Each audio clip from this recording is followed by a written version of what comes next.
Es esmu tas, kas es esmu. Es esmu sieviete Ilga, Aleksandra meita.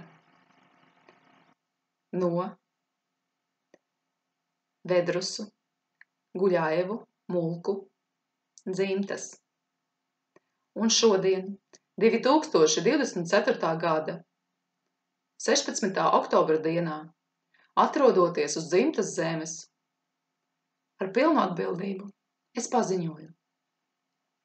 Rozei Mairai, kā pilsonības un migrācijas lietu pārvaldes priekšniecei, un visiem pārējiem Latvijas Republikas komersantiem, komercstruktūrām, tiesām, valsts iestādēm, zvērinātiem tiesu izpildītājiem, pašvaldībām, akcentējot uz Ādažu novada pašvaldību, Krāslavas novada pašvaldību, Ūdrīša novada pašvaldību, Daugavpils novada pašvaldību, jeb tagad tā saucamās valsts pilsētas, ja?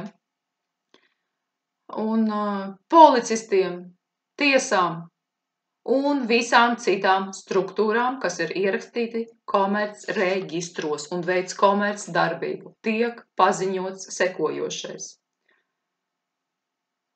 Tātad tiek paziņots dzīves sievietes lēmums, balstoties uz konkludento darbību, noklusēšanu, jūs, Roze Maira, esat apstiprinājusi sekojošo, ka notiek krāpšana un uz dokumenta ar nosaukumu pase, kas ir korporācijas Latvijas Republika īpašums un vērtspapīrs un kotējās starptautiskajās finanšu biržās, uz šī dokumenta pamata mākslīgi tiek radītas fiktīvas, neeksistējošas personas,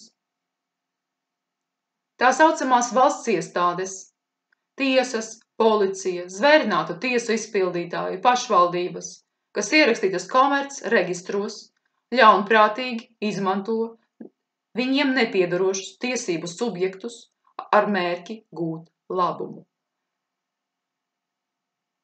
Bet šo labumu viņi mēģina gūt no dzīvām sievietēm un vīriešiem, izmantojot šīs fiktīvās personas.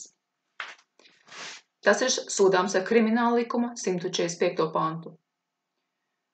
Tātad, otrkārt, lielo burtu izmantošana, rakstot vārdu un uzvārdu, notiek tīši ar nodomu samazināt personas statusu un rīcības spēju. Tātad, neviens komersants nedrīkst izmantot sekojošas personas. Lielie burti visi – Ilga Guļajeva, mazie burti – Ilga Guļajeva, mazie burti – Guļajeva Ilga, Ilga ar maziem burtiem, Guļajeva ar lieliem burtiem, Guļajeva ar lieliem burtiem, Ilga maziem burtiem, I.Guļajeva, Guļajeva.I un tam līdzīgi atvasinājumi nedrīkst tikt izmantoti.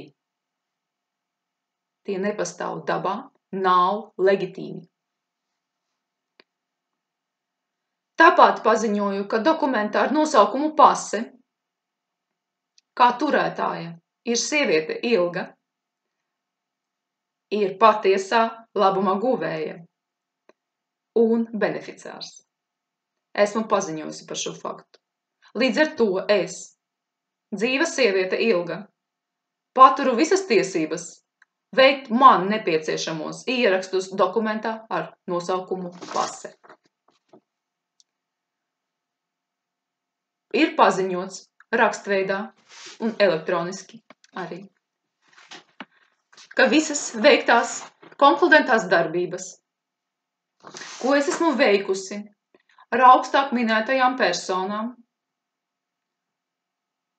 un to atvasinājumiem, ir veiktas neziņas dēļ, paļaujoties uz tā saucamo valsts iestāžu amatpersonu godaprātu un ir izbeigtas, atsauktas pilnā apmērā, neatgriezeniski nav spēkā esošas. Tāpat ir atsaukti un nav spēkā esoši visi noklusējuma un citi slēptie līgumi ar pilsonības un migrācijas lietu pārvaldi, par tā saucamo pasi, neatgriezniski. Tie nav spēkā, ir likvidēti līdzvērtīgi nulei. Paziņots, paziņots, paziņots, spēkā. Nevienam nav tiesību sūtīt dzīvai sievietei Ilgai Aleksandra Meitai sodus, pavēstes, paziņojumus un cita veida ofertes, izmantojot personas vārdu un uzvārdu. Tas tika vairāk kārt visiem paziņots, jo persona ir nedzīva fikcija sistēmā, kas nespēja ne izteikties, ne rakstīt, ne kaut ko pieņemt. Pieņemt, saņemt, parakstīt, autorizēt, maksāt spēj tikai un vienīgi dzīves cilvēks, dzīva sieviete vai vīrietis ar miesu un asinīm. Persona nespēja izteikties.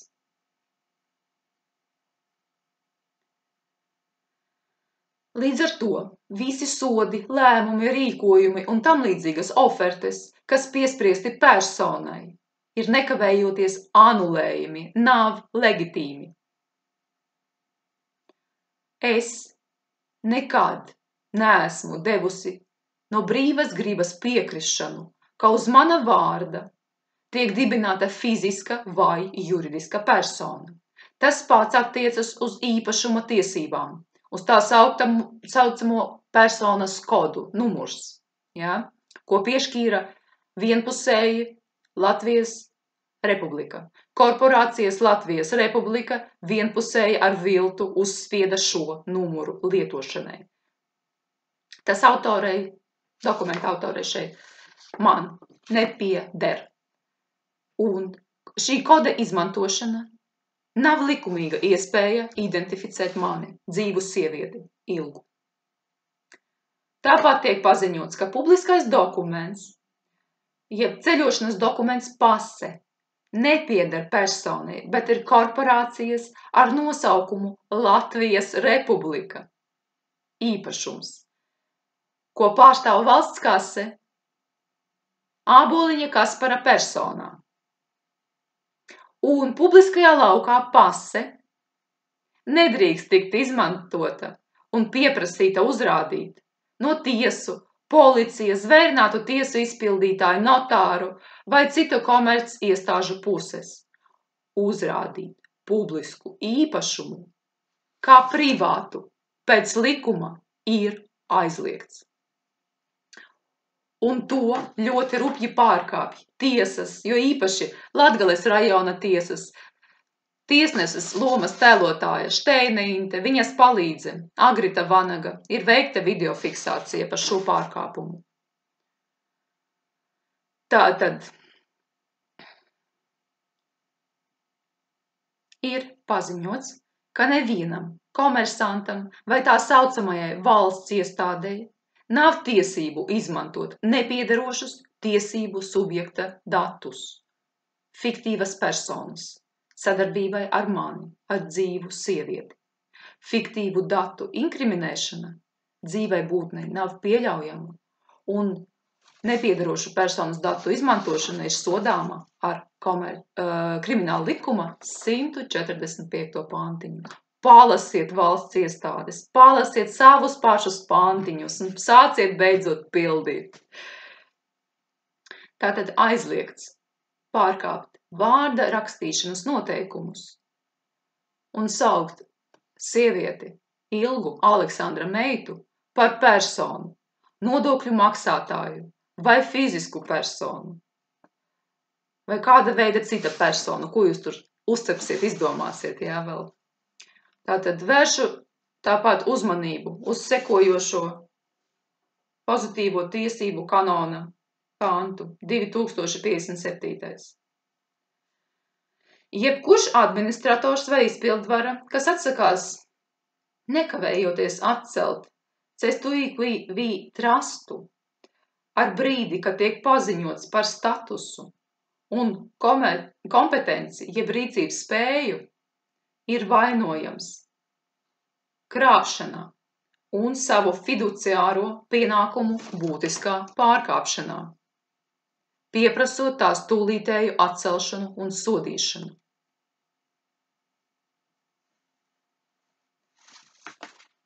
Tas attiecās uz jums visiem. Komersanti, valsts kase, pilsonības migrācijas lietu pārvalde, policija, pašvaldības, zvērinātu tiesu izpildītāji. Saucu jūs visus pie atbildības un paziņoju, ka ir aizliegts vākt, saglabāt, apstrādāt, nodot trešajām personām jebkādus manus dzīves sievietes Ilgas, Aleksandra meitas datus vai tā saucamos personas datus. Personas datu viltošana ir sodāma. Jūs visi tiksiet saukti pie atbildības. Paziņots uz zemes neatgriezeniski. Šis paziņojums ir akceptēts Pilsonības un migrācijas lietu pārvaldē, ierakstītas Latvijas pasta vēstules veidā. Tāpat šo paziņojumu ir saņēmuši komersanti Ādažu novada pašvaldībā Mikelsone Karīna, Satversmes tiesā Kucina Irēna, Tieslietu ministrijā Dzimtsarakstu nodaļas vadītāja Saukuma Laimere, Latgales rajona tiesā Novičenoks Pēteris, augstākās tiesas senāta priekšsēdētājs Strupišaigars. Elektroniskā veidā arī tas tika nosūtīts valsts policijas priekšniekam Rukam Armandam. Un tātad 3 dažādos veidos ir paziņots. Rakstveidā, elektroniski un publiski. Neatgriezeniski. Lai notiek Dieva prāts.